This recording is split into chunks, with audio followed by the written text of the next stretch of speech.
Hey guys, hi. It is David Elliott. It is Evangeline Mudd and the Golden Haired Apes of the Ikkinasti Jungle. It is Andrea Wesson who illustrated it.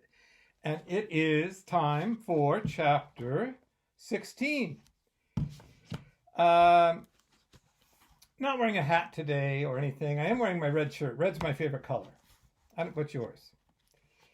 I don't know, when I see but it's got to be the right shade of red. But when I find something the right shade of red, if it's a shirt, I try to buy it. Well, what happened in chapter 15? Oh, yes, she was on the jib. They were getting to the hotel. Chapter 16, at the Ikkinasti House of Jungle Comfort. The room that Dr. Pickafley had referred to was in Bababun's only hotel, the Ikkinasti House of Jungle Comfort, which was neither a house nor a hotel, but like every other building in Bababun, as far as Evangeline could tell, a bamboo structure set up on stilts. Still, the room with its bamboo walls and thatched ceiling was the coolest place that Evangeline had been since she had arrived in Ikkinasti, and for this the girl was thankful. Even the lizards that ran up and down the walls didn't bother her much, once Dr. Pickafley had explained. "They're just house lizards, Evangeline dear," she had said, sitting down on one of the two bamboo platforms that Evangeline realized were the Jungle Comfort's idea of beds. "Nothing to worry about. You can look into their eyes as much as you want. They don't spit at all." Evangeline was unacquainted with the term house lizard, and she hadn't really thought about looking into one's eyes, but it was a relief to know that should the occasion arise, it would be safe to do so. Pansy had swung up and settled onto one of the large bamboo crossbeams that ran from the top of one thatched wall to another. Evangeline had been surprised that no one at the hotel had objected to Pansy. Apparently, apes were regular guests at the Ikkinasti House of Jungle Comfort. Once Dr. Pickafley had awakened the boy who was sleeping at the bamboo desk by announcing her name, there was an even bigger surprise. The boy, who looked to Evangeline to be younger than herself, reached under the desk and handed Dr. Pickafley a plain white envelope. "For me?"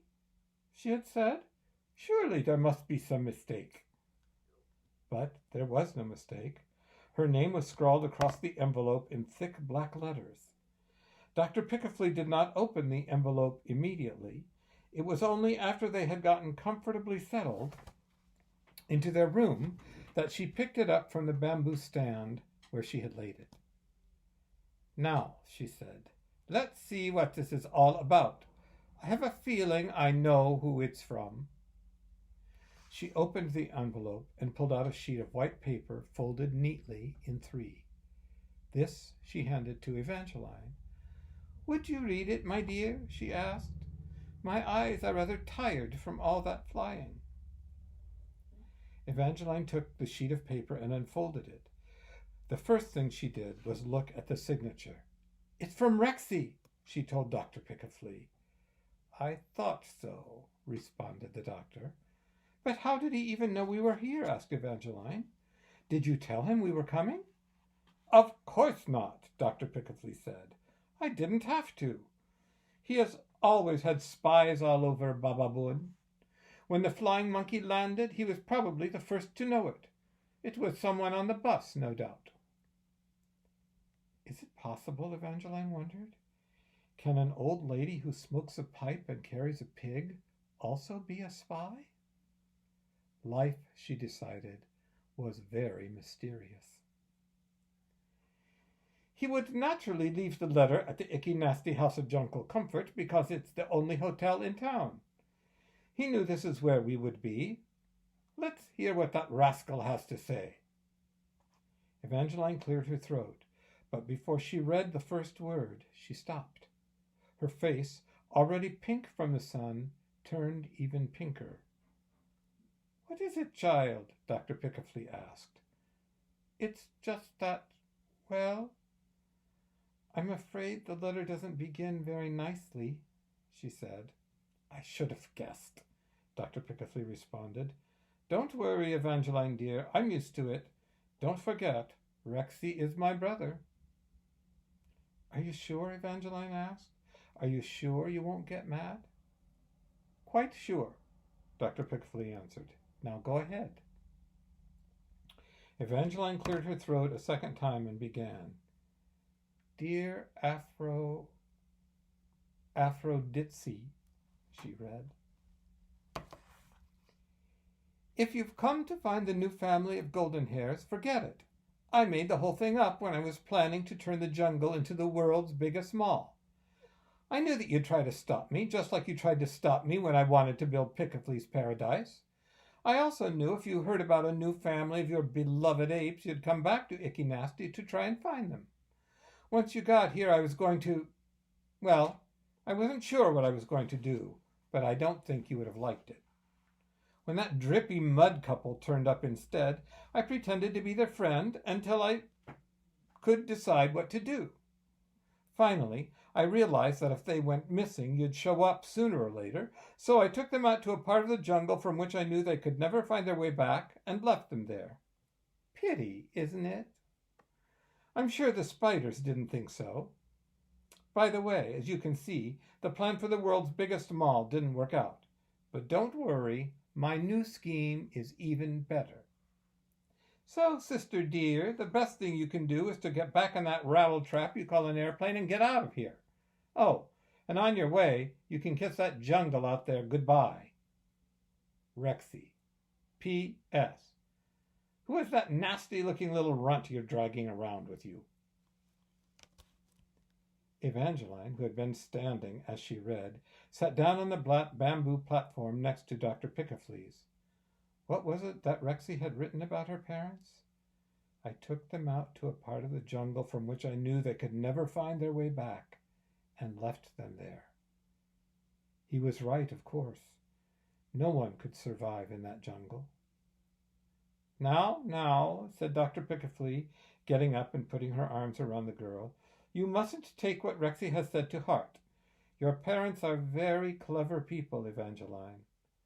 But it's been such a long time, said Evangeline. Such a very long time, and there are so many spiders.